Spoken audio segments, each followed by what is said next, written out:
very much. And it's the first time we've had the opportunity to announce the prizes for the ISSR Book Prize at a conference, and we're very grateful to ESSSAT for giving us the opportunity to do that here. It's the 5th year of our book prize. It's been funded through the Templeton World Charity Foundation, and we're grateful to them as well.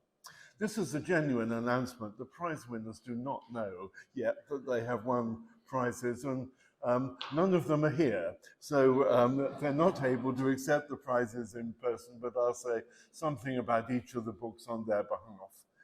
And having given you the hot news of who's won the prizes this year, then I'll take a step back and give a quick overview of the books that have won prizes over the last 5 years.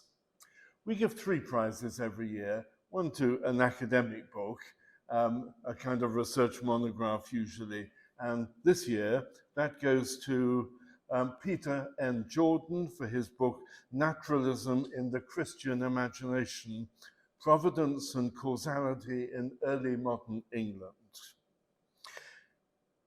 It's an intriguing fact that the expansion of naturalism in the 17th century arose within the Christian doctrine of providence, not in opposition to it. And in this highly informative book, Peter Jordan shows how theologians and natural philosophers of the period wove naturalistic explanations into their Christian understanding of God's activity in the world. And this 17th century discussion of providential naturalism is highly relevant to debates about religious naturalism in our own time. So that's the first prize to Peter Jordan. Secondly, we gave a prize for a book for general readership. And this year it goes to Philip Goff for his book, Why? The Purpose of the Universe, published by Oxford University Press. And in that book, Philip Goff explores the purpose of the universe, starting from its remarkable fine-tuning. And he argues for a close association between purpose and consciousness.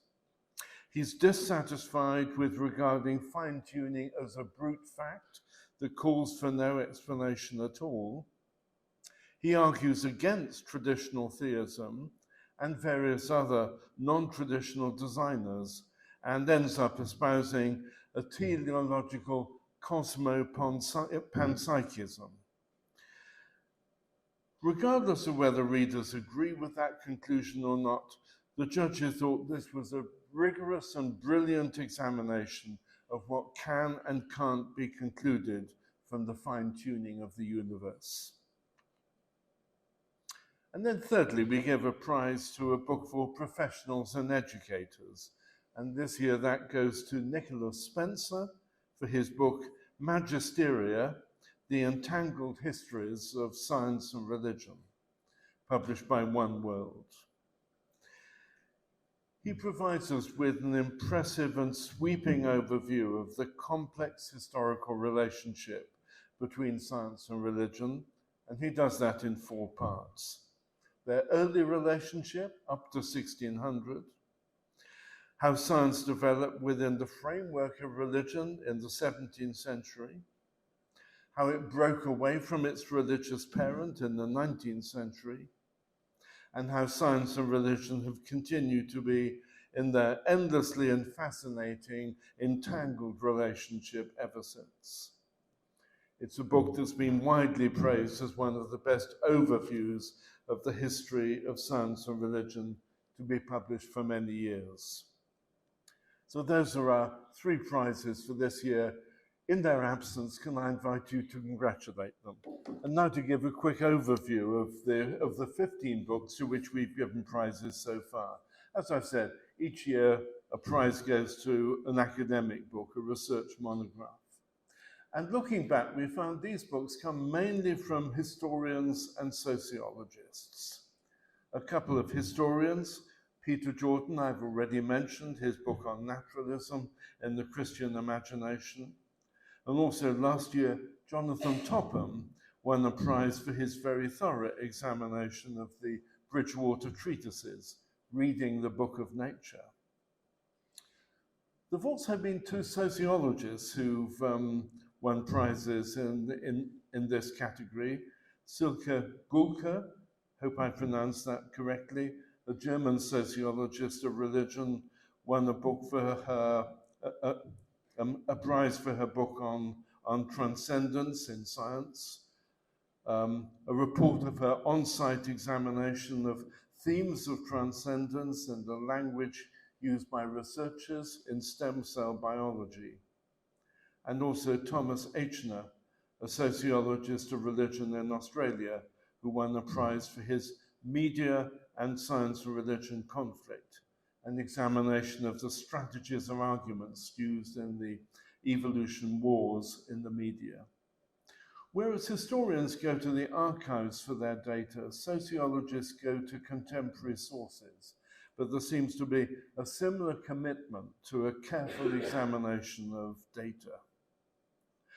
And there's been one more academic prize winner, Shoaib Malik, a research chemist turned theologian of Islam and other Abrahamic traditions, for his thorough examination of the Islamic literature about evolution, much the most in-depth study of Islam and evolution that's been published so far. Those are the academic books. As I said, each year we give a book to a prize for the general public and for professionals and educators. And to be honest, there's not so much of a sharp distinction between those two categories. So I'm going to take the 10 books that have won prizes in either category and look at those together.